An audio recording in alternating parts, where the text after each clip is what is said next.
Welcome to your favourite YouTube channel mister math B sir. और आज हमारी class 10th की चैप्टर पॉलिनोमियल्स की नेक्स्ट वीडियो, और इसमें हम एमसीक्यूज लेंगे एनसीईआरटी एग्जाम्पलर्स के, जिसका फर्स्ट पार्ट तुम देख चुके हो, क्वेश्चन नंबर 1 to 7। अब इस पार्ट 2 में हम करेंगे क्वेश्चन नंबर 8 to 11।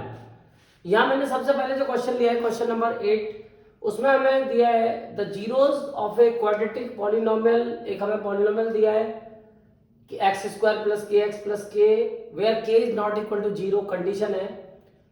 अब उसके चार ऑप्शन है कि इसके जो जीरोज हैं, can not both be positive, can not both be negative, are always unequal, are always equal. तो अब हमें इनको डिसाइड करना है। तो इसके लिए एक तरकीब वैसे हमारे पास होती है, जो मैंने पिछले क्वेश्चन नंबर 7 में भी दी थी, कि हम डायरेक्ट अप्रोच कर सकते हैं। जैसे के एक हमारे पास वेरिएबल है, तो हम अपनी मर्जी से के को कुछ भी लेट करके डायरेक्ट अप्रोच करके भी अपने एक जनरल रिजल्ट तक पहुंच सकते हैं। बट यहाँ पे हमें ध्यान रखना है कि के को सेलेक्ट करते समय हमें कैलकुलेशंस में ज़्यादा दिक्कत ना हो, ऐसी वैल्यू लेट करनी है। तो कंडीशन बस एक ये है कि के जीरो नहीं हो सकता, तो जीरो के अलावा हम के की वैल्यू कुछ भी ले सकते हैं। तो सपोज जैसे मैं के की वैल्यू लेता हूँ, क्वेश्चन नंबर 8 है, मैं लेट करता हूँ के इक्वल -4। -4 से मैं देखता हूँ कि मेरे को आंसर मिल जाएगा। तो अगर मैं इस पॉलिनोमियल को देखूँ तो ये पॉलिनोमियल बन गया अब एक्स स्क्वायर, और अगर मैंने यहाँ के की जगह -4 लगाया तो एक्स स्क्वायर -4x -4, ये हमारा पॉलिनोमियल बना। अब हमें क्योंकि इसके जीरोस पे काम करना है, और जीरोस का कॉन्सेप्ट हम लोगों को पता है, एक x की ऐसी वैल्यू जिससे पूरा पॉलिनोमियल जीरो हो जाए। तो अगर मैं इसको जीरो बनाना चाहता हूं तो उसके लिए मैं पहले इसको जीरो ही मान लेता हूं। तो ये एक मैंने क्वाड्रेटिक इक्वेशन में कन्वर्ट कर दिया इस पॉलिनोमियल को। अब इस क्वाड्रेटिक इक्वेशन के जो रूट्स होंगे वही इस पॉलिनोमियल के जीरोस बन जाएंगे। अब वैसे क्वाड्रेटिक इक्वेशन का चैप्टर सेकंड टर्म में बट तुम लोग पढ़ चुके हो, क्योंकि इसके रूट्स निकालना अब इजी है। क्योंकि रूट्स निकालने में अब यहाँ जो कॉन्सेप्ट है हमारे पास 3 चलते हैं, फैक्टराइजेशन, उससे पॉलिनोमियल के भी हम जीरो निकाल सकते थे, पर मैंने इसको इक्वेशन इसीलिए बनाया क्योंकि इसके फैक्टर्स हम नहीं कर पाएंगे, इसके फैक्टर्स से हम आंसर नहीं निकाल पाएंगे। इसलिए फिर मैंने इसको क्वाड्रेटिक इक्वेशन बनाया, जिससे कि मैं अब इसके जीरोस निकाल सकता हूँ इसके रूट्स इक्वेशन के क्वाड्रेटिक फार्मूले से। उससे ऐसी इक्वेशंस के रूट्स निकल जाते हैं जो फैक्टराइज नहीं होती। और उसके लिए तुमने पढ़ा है क्वाड्रेटिक फार्मूला कि अगर हमारे पास इक्वेशन है ax² + bx + c = 0, और मान लो इसके 2 रूट है, तो उसके लिए सबसे पहले हमें डिस्क्रिमिनेंट निकालना पड़ता है, और कई बार से इससे रूट्स की नेचर भी पता चल जाती है, b² - 4ac। और उसके बाद हमारे पास जो फार्मूला होता है रूट्स का -b ± √d/2a। तो इससे तुम रूट्स निकाल सकते हो, रियल रूट्स। बात हमारी केवल 10th क्लास में रियल रूट्स की है, और उसके लिए ध्यान रखना पड़ता है अगर d 0 से बड़ा या 0 आता है तो इसका मतलब रूट्स आर रियल, यानी रियल रूट के लिए हमें डिस्क्रिमिनेंट चेक करना पड़ता है। अगर उसकी वैल्यू ग्रेटर और इक्वल टू 0 आती है तो ही रूट्स रियल होते हैं। उसमें भी एक कंडीशन और है स्पेशल, कि अगर d की वैल्यू एग्जैक्ट 0 आती है, d अगर बिल्कुल एग्जैक्ट 0 आ जाता है तो roots are real and also equal, real and equal. तो यहाँ हम अपना ऑप्शन भी देख सकते हैं, जो हमारा ये वाला ऑप्शन है जो हमें दिया है कि ऑलवेज इक्वल और अनइक्वल, वो भी हम इससे डिसाइड कर सकते हैं। तो यहाँ हमें इसलिए ये दोनों कंडीशंस पता होनी चाहिए। तो अगर हम इसको कंपेयर करते हैं स्टैंडर्ड इक्वेशन से, तो कोफिशिएंट ऑफ x² 1, यानी a की वैल्यू 1 हो गई, कोफिशिएंट ऑफ x² 1, x यानी b की वैल्यू हो गई -4, कोफिशिएंट ऑफ x, और c की वैल्यू हो गई -4। तो अगर मैं इसका d निकालता हूँ, b² - 4ac -4² - 4 × 1 × -4, तो आंसर आता है 16, क्योंकि माइनस के ऊपर इवन एक्सपोनेंट है तो आंसर प्लस में हो जाएगा 16, और माइनस माइनस प्लस 16 यानी कि 32। तो इसका मतलब रूट्स अनइक्वल आ रहा है इसके। तो ये ऑलवेज से जो वर्ड इन्होंने दिया है कि ऑलवेज इक्वल होंगे, तो ये ऑप्शन तो तुम्हारा कैंसिल हो गया इसी वैल्यू पे, क्योंकि इस वैल्यू का मतलब है 32 आने का मतलब कि जब तक 0 नहीं आएगा d, तब तक रूट्स इक्वल नहीं होंगे। तो इसका मतलब यहाँ d की वैल्यू 0 से बड़ी आ रही है, तो इसका मतलब रूट्स आर अनइक्वल, ये कंपलसरी है। तो इसका मतलब ये ऑप्शन हमारा खत्म हो गया, डी ऑप्शन, कि रूट्स आर ऑलवेज इक्वल। अब हमेशा इक्वल कहाँ है, इसी के इक्वल नहीं बन रहे, यानी पहला जो मैंने केस पकड़ा उसी में इक्वल नहीं बन रहे। हाँ, लेकिन एक केस तुम और भी देखोगे कि अगर मैं यहाँ बीच में माइनस कर देता तो 0 हो जाता, क्योंकि यहाँ पे दोनों में देख रहे हो 16 आ रहा है, अगर बीच में माइनस आ जाए तो ये 0 भी हो सकता है। तो अब ये माइनस कैसे आएगा, अगर मैं c को +4 कर दूं, अगर मैं इस लेट k इक्वल में 4 कर दूं +4, तो मैं देखता हूं कि फिर जो ये हमारा जो बनती है क्वाड्रेटिक इक्वेशन x² + 4x + 4 बनती है, और इसका जो d आता है 4² - 4 × 1 × 4, यानी 16 - 16 0 आ गया। तो इस वाला इक्वल भी हो सकते हैं, यानी दोनों केस बन गए कि एक केस में तो अनइक्वल रूट्स आ रहे हैं और एक केस में इक्वल रूट्स आ रहे हैं। तो इसका मतलब दोनों ही ऑप्शन गलत हो गए, ना तो ये हमेशा अनइक्वल होंगे क्योंकि यहाँ ये इक्वल है, और ना ये हमेशा इक्वल होंगे क्योंकि यहाँ अनइक्वल है। तो इसका मतलब ये दोनों ऑप्शन एक दूसरे को कंट्राडिक्ट कर रहे हैं, यानी कि हमारे पास दोनों केस बन रहे हैं, कभी इक्वल भी हो सकते हैं और अनइक्वल भी हो सकते हैं। तो ऑलवेज वर्ड वाला दोनों ऑप्शन हमारा खत्म हो गया।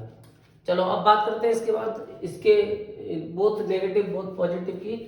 तो मैं जो पहला केस लेके चल रहा था, मान लो मैं इसी केस को आगे बढ़ाऊं अपने माइनस वाले केस को, तो उसके लिए मेरे को इसके रूट्स निकाल के चेक करने पड़ेंगे, तभी मैं फिर जीरोज के बारे में कोई कमेंट कर सकता हूं। तो उसके लिए फार्मूला मैंने तुम्हें लिखा दिया है, और फार्मूले को अगर हम अप्लाई करते हैं तो x की वैल्यू जो आती है -b की वैल्यू है -4 plus minus √32 upon 2 × 1 minus minus plus. अच्छा, ये प्योर सर्ड है √32, इसको मिक्स सर्ड में कन्वर्ट कर देना। तो √32 के लिए मिक्स सर्ड बनाने के लिए पहले इसके फैक्टर 2 × 2 × 2 × 2 × 2, अब ये पेयर बन जाएंगे दो, इसमें से 1 2 बाहर आ जाएगा, इसमें से 1 2 आ जाएगा, यानी 4√2। तो ये तुमने 9th क्लास में किया होगा, प्योर सर्ट को मिक्स सर्ट। कैलकुलेशंस में हमेशा हम मिक्स फॉर्म में ला के कैलकुलेशन करते हैं। तो ये 4√2 हो गया और अपॉन 2। अब इसमें से 4 कॉमन ले लेंगे तो ये आ जाएगा 1 ± √2 अपॉन 2, और 2 से कैंसिल हो जाएगा तो 2 1 ± √2। अब क्योंकि हमें रूट्स को अलग अलग देखना है तो ये प्लस माइनस को अलग अलग करेंगे। अल्फा आएगा 2 1 + √2 और बीटा आएगा 2 1 - √2। अब हम सोचेंगे कि रूट कैसे होंगे, तो यहाँ तो तुम देख रहे हो दोनों पॉजिटिव है, तो √2 की वैल्यू को अगर हम 1 में ऐड करेंगे तो आंसर प्लस में ही आएगा, क्योंकि इंटीजर्स का कॉन्सेप्ट हमने बचपन से पढ़ा है कि दो पॉजिटिव अगर ये नंबर है इनको ऐड करते हैं तो पॉजिटिव ही आंसर आएगा। और फिर बाद में ये भी +2 है जो मल्टीप्लाई में है, और प्लस की प्लस से मल्टीप्लाई करेंगे तो आंसर ओवरऑल प्लस में ही रहेगा, यानी यह आंसर एक पॉजिटिव रूट हमें मिल जाएगा।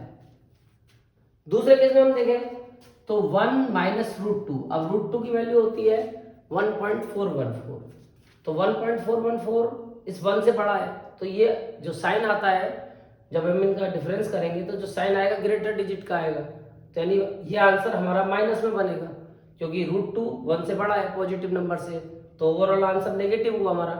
और नेगेटिव की जब पॉजिटिव 2 से इंटू करेंगे तो ओवरऑल हमारा नेगेटिव आंसर आएगा। तो अब हमने देखा कि हमारा आंसर कभी पॉजिटिव आ रहा है, एक रूट पॉजिटिव आ रहा है, एक रूट नेगेटिव आ रहा है। तो अभी हम ऊपर वालों के बारे में कुछ कंफर्म नहीं कह सकते, can not both be positive या can not both be negative. ना तो ये हमेशा ये कह रहा है कि नेगेटिव हो सकते हैं, ना ये हमेशा पॉजिटिव हो सकते हैं, तो ये तो कभी पॉजिटिव हो रहा है कभी नेगेटिव।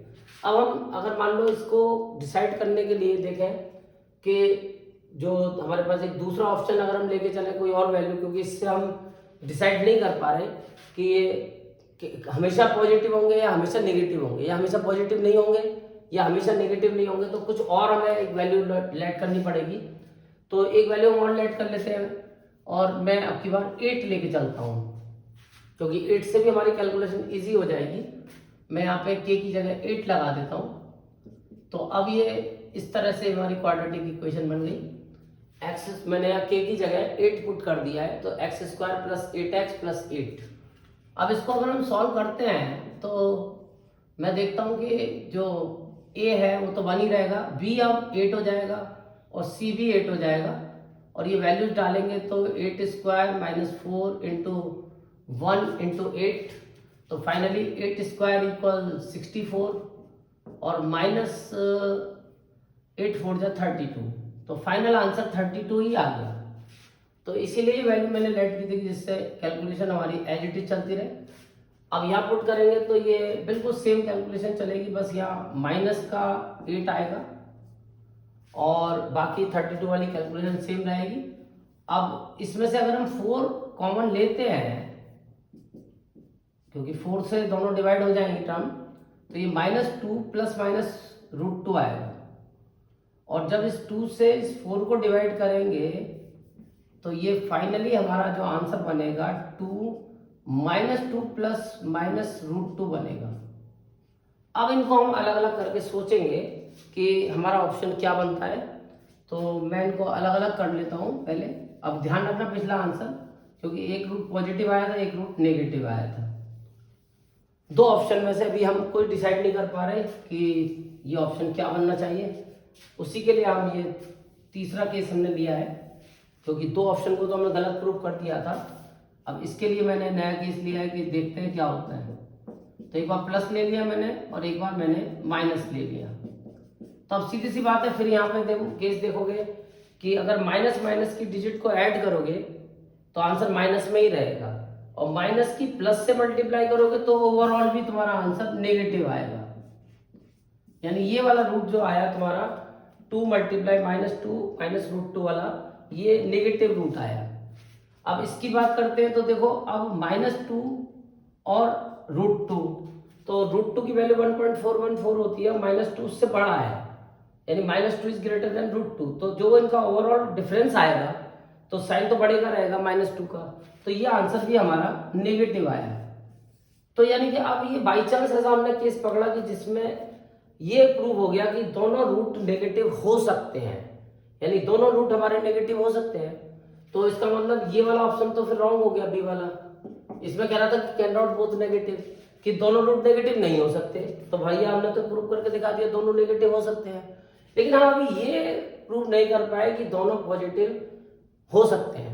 तो इसलिए ये ऑप्शन फिर ओके हो गया। अब इसको हमें रिसर्च करने की जरूरत नहीं पड़ेगी, यानी can not both be positive, यानी ऐसा नहीं हो सकता कि इसके दोनों रूट पॉजिटिव आ जाए, यानी या तो इसके दोनों रूट नेगेटिव आएंगे या इसके एक रूट नेगेटिव एक पॉजिटिव आएगा। तो इस तरह से तुम्हें क्वेश्चन को डायरेक्ट अप्रोच करने का भी तरीका होता है कि जहां तुम वो वैल्यूज को लेट करके एक दो केस उसके सॉल्व करके वो रिजल्ट तक पहुंच सकते हो। तो ये मैंने तुम्हें एक तरकीब सिखाई है, और ये मैंने एमसीक्यू में भी बताया था अपनी वीडियो में, जिसमें मैंने एमसीक्यू की ट्रिक बताई थी कि कभी कभी हम डायरेक्ट वैल्यू सब्स्टिट्यूट करके भी अपने आंसर तक इजीली पहुंच जाते हैं। तो ये तरकीब तुम्हें ध्यान रखनी है आगे के क्वेश्चंस के लिए, कि कभी तुम्हें जरूरत पड़े तो तुम उसको घबराने की जरूरत नहीं है, वेरिएबल से उसको लेट करके एक दो केस बना के अपने आंसर तक पहुंच सकते हो। अब आते हैं हम अपने क्वेश्चन नंबर 9 पे। तो हमारा जो क्वेश्चन नंबर 9 है, इसमें हमें दिया है कि if the zeros of a quadratic polynomial where, ये क्वाड्रेटिक पॉलिनोमियल दिया स्टैंडर्ड आर इक्वल। अच्छा, जीरोस इसके इक्वल है, तो हमें ये पता लगाना है। तो भैया देखो, इक्वल के लिए फिर अब वही है कि तुम्हें कंडीशंस पे काम करना पड़ेगा, और कंडीशंस जो है वो क्वाड्रेटिक इक्वेशन से ज़्यादा सेटिस्फाइड होती हैं, क्योंकि वहाँ हमें कंडीशंस पता है। तो हम इसको पहले क्वाड्रेटिक इक्वेशन में ही कन्वर्ट कर लेते हैं, फिर हम इसके जीरोस की बात करेंगे, क्योंकि जो क्वाड्रेटिक इक्वेशन इससे बनेगी उसके रूट्स और इस पॉलिनोमियल के जीरोस एक ही बात है।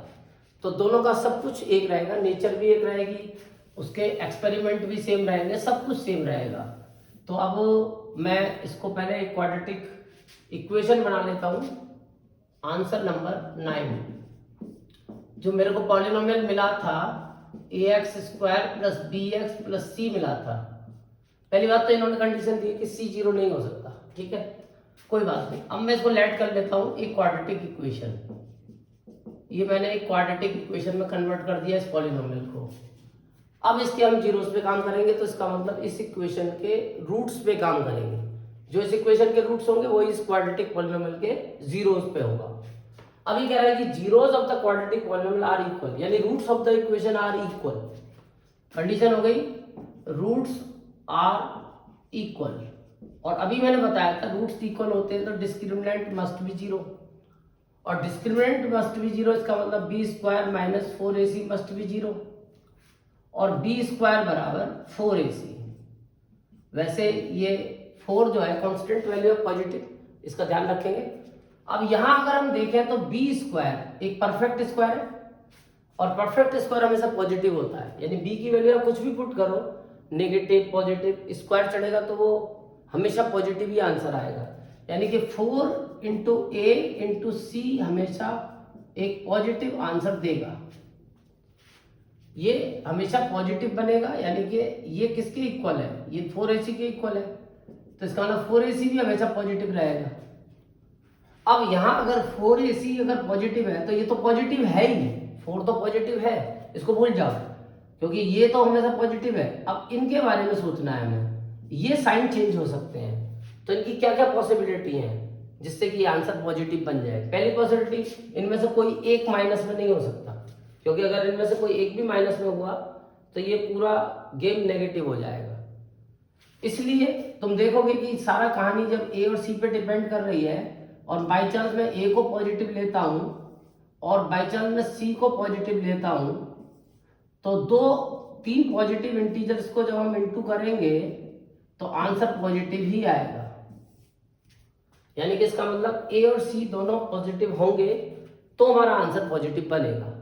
तो ये ऑप्शन हमारे पास होगा, a and c have same sign, a and c have same sign, यानी सी ऑप्शन। लेकिन अभी क्योंकि एक केस और भी बन सकता है कि हो सकता है ए भी नेगेटिव हो और सी भी नेगेटिव हो, तो भी आंसर पॉजिटिव ही आएगा। हाँ, अगर एक पॉजिटिव लिया और एक नेगेटिव लिया तो आंसर नेगेटिव हो जाएगा। ए अगर पॉजिटिव लिया और सी नेगेटिव तो आंसर नेगेटिव, सी नेगेटिव लिया और ए पॉजिटिव तो भी आंसर नेगेटिव, क्योंकि हमें पता है सेम साइन की मल्टीप्लाई पॉजिटिव होती है। तो इसका मतलब हमें ए और सी को या तो दोनों को पॉजिटिव लेना पड़ेगा या दोनों को नेगेटिव, तभी ये रूट्स इक्वल बन सकते हैं। तो इसका मतलब हमारा सी ऑप्शन ओके है कि a and c have same sign, दोनों के साइन एक जैसे होने चाहिए। तो मुझे उम्मीद है कि ये क्वेश्चन तुम्हारे समझ में आ गया होगा। अब हम बात करते हैं अपने नेक्स्ट क्वेश्चन नंबर 10 की, और इसमें भी हमारे पास कुछ ऐसा ही कॉन्सेप्ट है। ये चारों क्वेश्चन एक जैसे ही हैं। एक इसमें क्वेश्चन नंबर 7 भी मैंने तो पीछे कराया था फर्स्ट पार्ट में, तो वो भी कुछ इन्हीं की तरह था। तो ये 4-5 क्वेश्चन एक जैसे हैं, और इसमें पूरा कॉन्सेप्ट हमारा एकदम से क्लियर होना चाहिए, बिल्कुल एकदम क्लियर, तभी हम इनके बारे में सोच सकते हैं। तो हम बात करते हैं क्वेश्चन नंबर 10 की, और क्वेश्चन नंबर 10 में हमें दिया है if one of the zero of a quadratic polynomial, ये quadratic polynomial है, is negative of the other, एक जीरो दूसरे का नेगेटिव है, यानी कि एक जीरो अगर 2 है तो दूसरा -2 है, एक जीरो 3 है तो दूसरा -3 है, तो एक जीरो अल्फा है तो दूसरा माइनस अल्फा। तो हम लेट कर लेंगे, let the zeros of polynomial, polynomial है हमारा x² plus b ax plus b alpha and minus alpha. मैंने जीरोस को लेट कर लिया, अल्फा और माइनस अल्फा, क्योंकि उसने दिया है कि 1 zero is negative of the other, एक जीरो दूसरे का नेगेटिव है। अब हमें बताना था इनके बारे में कोई कंडीशन सेटिस्फाइड होगी, तो इसकी कंडीशन तक हम पहुंच सकते हैं रिलेशनशिप से। यानी अब तुम्हें यहाँ इक्वेशन पे जाने की जरूरत नहीं है, क्योंकि रिलेशनशिप से हमारा काम चल जाएगा। जैसे हम सम ऑफ जीरो की रिलेशनशिप लगाते हैं तो -b/a होती है, यानी सम ऑफ जीरो जो होता है क्वाड्रेटिक पॉलिनोमियल में, वो कांस्टेंट, वो कोफिशिएंट ऑफ x और कोफिशिएंट ऑफ x² के रेशियो के नेगेटिव के इक्वल होता है। अब a की वैल्यू तो 1 है और b की वैल्यू a है, यानी कोफिशिएंट ऑफ x a है और कांस्टेंट टर्म b है, तो अल्फा को तो अल्फा लगा देंगे। अब बीटा की जगह माइनस अल्फा, और इधर तुम्हारा जो है ये -b, b की वैल्यू है a कोफिशिएंट ऑफ x और a की वैल्यू 1। अब माइनस अल्फा प्लस अल्फा तो 0 हो गया, नेगेटिव पॉजिटिव है इक्वल अल्फा माइनस अल्फा, यानी कि 0 इक्वल -a, यानी a इक्वल 0। तो पहली कंडीशन तो निकल के आई, a 0 होगा। a का मतलब ये वाली टर्म जीरो होगी, लीनियर टर्म, लीनियर जो टर्म है वो जीरो रहेगी। तो इसका मतलब हैज नो लीनियर टर्म, यानी कि पहला ऑप्शन भी बन सकता है, दूसरा भी बन सकता है, सी और डी गायब हो गए क्योंकि इसमें कहा है have a linear term, linear term रहेगी इसमें, पर हमारा तो ये जीरो आ रहा है, इसका मतलब लीनियर टर्म नहीं रहेगी। और देखो प्रैक्टिकल अप्रोच पे अगर आ जाओ तो एक एग्जांपल है मेरे पास एक्स स्क्वायर माइनस 4, इसके अगर तुम जीरो निकालोगे एक्स का स्क्वायर और 2 का स्क्वायर यानी x प्लस 2 और x माइनस 2 इसके फैक्टर करें तो अल्फा आया 2 और बीटा आया -2। तो केवल यही एक कंडीशन है कि जिस कंडीशन में रूट्स इक्वल आएंगे और जो साइन है उनके वो अपोजिट रहेंगे, और उसके लिए तुम्हें आइडेंटिटी से फैक्टराइज करना पड़ता है a square minus b square, यानी कि इसमें हमारी कांस्टेंट टर्म रहेगी और स्क्वायर की टर्म रहेगी, x वाली टर्म नहीं होगी। तो इसका मतलब ये जो लीनियर टर्म है वो हमारी गायब हो गई, और ये प्रूव हो गया हमारा। यहाँ पे जब a की वैल्यू इससे कंडीशन के हिसाब से जीरो निकल के आ रही है और यहाँ a की वैल्यू अगर हम जीरो पुट करते हैं तो ये x वाली टर्म जीरो हो जाएगी, यानी लीनियर टर्म उस पॉलिनोमियल में नहीं होगी जिसके जीरोस एक दूसरे के नेगेटिव है। अब दूसरी रिलेशन पे आ जाओ, अल्फा इंटू बीटा सी अपॉन ए, तो अल्फा रहेगा, बीटा भी माइनस अल्फा, और सी की वैल्यू है बी और ए की वैल्यू 1, तो ये आ गया minus alpha square equal b. अब इससे क्या प्रूव हो रहा है भाई, अल्फा स्क्वायर तो पॉजिटिव है, ये तो हमें दिख रहा है कि अल्फा स्क्वायर का मतलब एक पॉजिटिव, लेकिन पॉजिटिव के आगे नेगेटिव लगाओ तो अल्टीमेटली यहाँ तुम अल्फा की कोई भी वैल्यू लगाओगे तो ये प्लस में आएगी, और प्लस की जब ये माइनस से इनटू करोगे तो अल्टीमेटली ये माइनस में ही रहेगा, यानी कि b जो है वो कंपलसरी नेगेटिव होगा।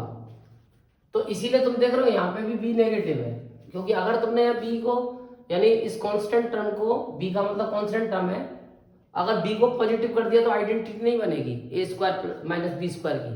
तो इस आइडेंटिटी को बनाने के लिए, a square minus b square को बनाने के लिए जो माइनस का है b स्क्वायर यानी कांस्टेंट टर्म जो है वो नेगेटिव होनी चाहिए। तो वो देखो यहाँ से प्रूफ भी हो रहा है कि b की वैल्यू नेगेटिव होगी, तो हमारा कौन सा ऑप्शन बना, has no linear term and constant term is negative, a option, यानी इसका ए ऑप्शन सही है कि उस पॉलिनोमियल में जिसके जीरोस एक दूसरे के नेगेटिव होंगे ना तो लीनियर टर्म होनी चाहिए और ना और उसकी जो कांस्टेंट टर्म है वो नेगेटिव होनी चाहिए। ये ऑप्शन हमारा इसका क्लियर हो गया, तो मुझे उम्मीद है कि तुम्हारी समझ में आ गया होगा। अब आते हैं हम अपने लास्ट क्वेश्चन पे। तो ये जो लास्ट क्वेश्चन है वैसे तो कोई देखते ही बता देगा इसको, इसमें ज्यादा दिमाग लगाने की जरूरत नहीं है, लेकिन क्योंकि ये कॉन्सेप्ट अभी केस स्टडीज में के बेस्ड क्वेश्चन में आया था लास्ट ईयर सैंपल पेपर में, तो मैं इसको एक बार से बता देता हूँ तुम्हें कि ये ग्राफ है। तो इसकी एक मैंने वीडियो भी बनाई हुई है, ग्राफिकल जो जीरोस का कॉन्सेप्ट है ज्योमेट्रिकली, वो मैंने उस वीडियो में बताया हुआ है, वहां से तुम इसको फॉलो कर सकते हो कि जब हम ये डिफरेंट पॉलिनोमियल्स के ग्राफ बनाते हैं तो अलग अलग शेप आती हैं। जैसे एक अगर हमारे पास कोई लीनियर पॉलिनोमियल है, लीनियर पॉलिनोमियल, और इसका हम ग्राफ बनाएंगे तो हमेशा लीनियर पॉलिनोमियल का जो ग्राफ बनता है वो स्ट्रेट लाइन बनता है। हाँ, वैसे स्ट्रेट लाइन इंटरसेक्टिंग भी बन सकती है और पैरेलल भी बन सकती है, इस तरह से भी आ सकती है, एनसीईआरटी में दे भी रखा है। तो इस केस में 1 0, इस केस में नो जीरो, क्योंकि जो जीरोस का कॉन्सेप्ट होता है डिग्री के साथ वो एटमोस्ट का होता है। अगर डिग्री 1 है तो उसके एटमोस्ट 1 0 होगा, यानी 1 से कम भी हो सकता है, नो जीरो का केस बनेगा। इसके बाद में अगर हम क्वाड्रेटिक का ग्राफ बनाते हैं, क्वाड्रेटिक पॉलिनोमियल का, तो उसका जो ग्राफ बनता है बहुत सारी शेप बन जाती है हमारी, लेकिन ये तो फिक्स है कि एक शेप जो मतलब शेप तो एक ही बनती है लेकिन ग्राफ कई तरीके के बनते हैं, और शेप फिक्स है यू। एक कर्व बनता है, इस कर्व को बोलते हैं पैराबोला, तो ये यहाँ यू बन गया, समझ लो क्वाड्रेटिक का ग्राफ है, फिक्स है बिल्कुल। अब भले ये यू की कई कंडीशन होती है, यू ऐसा भी होता है, यू ऐसा भी होता है, यू ऐसा भी होता है, यू की कई कंडीशन बनती है, यानी कि यू मैक्सिमम उस एक्स एक्सिस को 2 जगह काट सकता है, तो इसके एटमोस्ट 2 जीरो होते हैं, एक जगह भी काट सकता है। इस केस में जीरोस तो 2 ही होते हैं पर दोनों कोइंसाइड करते हैं, वो इक्वल होते हैं दोनों, यानी दोनों अल्फा बीटा की वैल्यू सेम होती है, इक्वल रूट, तो डी जीरो आता है इस केस में। इस केस में नो जीरो, क्योंकि इंटरसेक्ट ही नहीं कर रहे हैं एक्स एक्सिस को। अगर ये पी एक्स का ग्राफ है, एक पॉलिनोमियल पी एक्स का ग्राफ है, तो हमें देखना होता है कि वो एक्स एक्सिस को कितने पॉइंट पे इंटरसेक्ट कर रहा है। हाँ, शेप फिक्स है कि यू बनेगा। अब यू में भी वैसे एक कंडीशन और बन जाती है, डाउनवर्ड भी बन जाता है यू, साइडवर्ड भी बन जाता है ये यू, ऐसा भी बन जाता है। तो कई सारी शेप हमारी इसकी ग्राफ की बन सकती हैं, बट एक केस फिक्स है कि यू बनेगा, और जहां यू बनेगा समझ लो क्वाड्रेटिक का ग्राफ है, क्योंकि जब इसके बाद डिग्री बढ़ेगी और हम क्यूबिक का ग्राफ बनाएंगे तो ये जो टर्न है, एक टर्न और इसमें ऐड हो जाएगा, और अब क्यूबिक का ग्राफ में ये यू और टर्न ले लेगा, क्योंकि अब इसको 3 जगह काटना पड़ेगा इसे, एटमोस्ट इसके 3 जीरो हो सकते हैं। इसके बाद अगर हम बाई क्वाड्रेटिक का बनाएंगे, बाई क्वाड्रेटिक पॉलिनोमियल का, तो बाई क्वाड्रेटिक के ग्राफ में अब वो 4 जगह काटेगा उसको, यानी टर्न बढ़ते रहेंगे ऐसे करके। अब इसमें 4 जीरो हो गए इसके, तो ये बाई क्वाड्रेटिक का ग्राफ है, इसमें 3 जीरो है, ये क्यूबिक का ग्राफ है, क्यूबिक मैंने ऊपर लिख दिया है। तो अब तुम्हें देख के पता चल गया होगा ये यू है यानी पैराबोला है, ये यू है यानी पैराबोला, पैराबोला का मतलब क्वाड्रेटिक का ग्राफ है, ये भी पैराबोला है, क्वाड्रेटिक का ग्राफ है। ये ऑप्शन क्यूबिक का ग्राफ है, ये 3 जगह इंटरसेक्ट कर रहा है, तो इसका मतलब इसने पूछा था हमसे which of the following is not a graph of quadratic, not, तो ये तो तीनों क्वाड्रेटिक के हैं, ये क्वाड्रेटिक का नहीं है, तो इसका सही ऑप्शन होगा डी। तो मेरे को उम्मीद है कि ये एक्सरसाइज 2.1 तुम्हारी एमसीक्यूज की क्लियर हो गई होगी, इसमें काफी तुम्हें टेक्निक्स पता चली होंगी किस तरीके से हम एमसीक्यूज को अटेम्प्ट करते हैं, और आगे भी मैं तुम्हें नेक्स्ट दूंगा वीडियो ऑफ चैप्टर 3 की pair of linear equations in 2 variables. Thank you.